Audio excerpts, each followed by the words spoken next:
직업을 위한 꿈에서 딱 하나를 정해서 선생님이 되겠다 이러면 안 돼요. 직업을 위한 꿈은 반드시 세 가지를 잡아야 돼요. 항상 이렇게 직업에 서 자신의 직업을 향해 가는 거죠. 그러면 꿈은 무조건 이루어지는 거죠.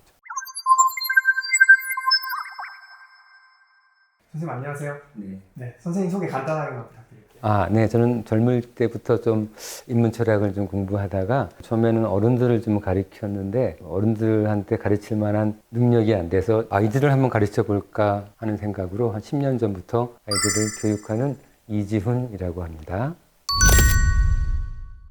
저희 때도 그랬지만 학생들을 보면 공부를 해야 하는 이유를 알고 하기보다는 그저 해야 되기 때문에 하는 경우가 많은 것 같아요.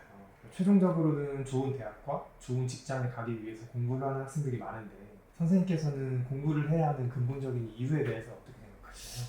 어릴 때는 주로 칭찬을 받기 위해서 아주 어릴 때는 공부를 하죠. 그러다가 한 초등학교 5학년 정도부터 시작해서 이제 대학이 이제 눈앞에 탁 드러나는 거죠. 대학이 눈에 들어오기 시작하면 이제 다른 게 안 보이는 거예요. 대학밖에 안 보이는 거죠. 그래서 대학을 위해서 국영수 사과 중심으로 공부를 하다가 이게 조금 철이 들기 시작하면 중고등학생 정도 되겠죠. 내가 대학을 가서 그러면 내가 어떤 직업을 가지지? 어떻게 내가 돈을 벌지? 라는 생각을 이제 하게 되겠죠. 대학을 목표하는 것에서부터 이제 좀 한 단계 좀 뛰어넘어서 내가 어떤 직업을 가질까라는 그런 단계로 넘어가게 돼요.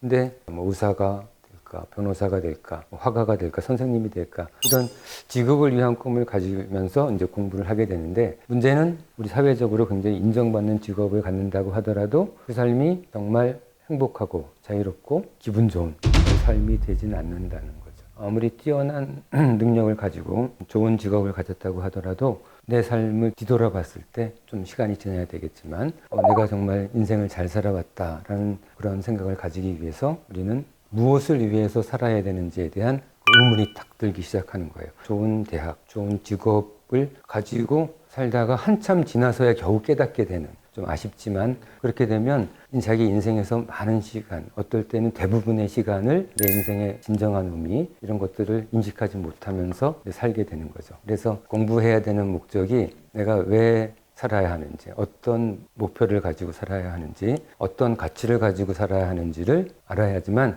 이 공부의 타당성, 진정한 논리적 근거가 생기기 시작한다고 생각을 합니다. 네. 그렇다면 선생님께서 말씀하신 가치를 위한 꿈은 무엇인가요? 이제 꿈에는 세 단계가 있는데요. 첫 번째는 직업을 위한 꿈이 있어요. 두 번째가 가치를 위한 꿈, 세 번째가 행복을 위한 꿈인데 직업을 위한 꿈은 그야말로 뭐 변호사, 뭐 선생님, 카페 주인 뭐든지 좋겠죠. 직업을 위한 꿈에서 딱 하나를 정해서 선생님이 되겠다 이러면 안 돼요. 직업을 위한 꿈은 반드시 세 가지를 잡아야 돼요. 예를 들면 역사 선생님, 역사학자, 작가 이렇게 세 가지 꿈이 있다면 세 가지 꿈이 이루는 면적이 생기겠죠. 그 면적에 관련된 직업을 다 모아보는 거예요. 그러면 수십 가지가 될 수도 있고 뭐 100가지도 될 수 있겠죠. 한 가지 타겟을 가지고 직업을 선택하는 것이 아니라 그 수백 가지 직업 그룹을 만들어서 자신의 인생을 거기에 맞춰가야 되는 거예요. 그렇게 해야 되는 이유가 뭐냐면 직업이 너무 왔다 갔다 하면 A란 직업을 위한 준비를 하다가 B란 직업을 위한 준비를 할 때 너무 이게 괴리감이 있으면 A를 위해서 해왔던 경험이라든지 지식이 B 직업에 적용이 안 되면 직업을 바꾸는 데 있어서 너무나 시간이 많이 걸리는 거죠. 그래서 자신의 직업을 만들 때는 항상 이렇게 직업의 그룹을 만들어서 자신의 직업을 향해 가는 거죠. 그러면 꿈은 무조건 이루어지는 거죠. 두 번째가 이제 질문하신 가치를 위한 꿈인데 이 가치를 위한 꿈은 그 직업을 통해서이든 아니든 간에 내가 어떤 가치를 위해서 살 것인지, 예를 들면 내가 의사를 통해서 돈을 버는 것이 아니라 사람들한테 건강한 삶, 행복한 삶을 제공함 이렇게 어떤 가치를 위해서 인생을 살아간다면 공부하는 목적이 직업이 아니라 어떤 가치가 되는 거죠. 간단한 예를 들면 내 가치를 위한 꿈을 사람들에게 즐거움을 제공함이라고 정한다면 오늘 당장 가능한 거죠. 오늘 저녁 집에 가서 엄마 아빠를 즐겁게 해드리면 자신의 꿈을 이룬 거예요. 내가 어떤 부분을 중요시하면서 인생을 살 것인지, 지금 당장 오늘서부터 어떤 가치를 위해서 살 것인지 그것을 가지고 사는 것을 가치를 위한 꿈이라고 일단 이렇게 얘기를 합니다. 그렇다면 실제적으로 그 꿈을 형상화시키는 방법이 있을까요?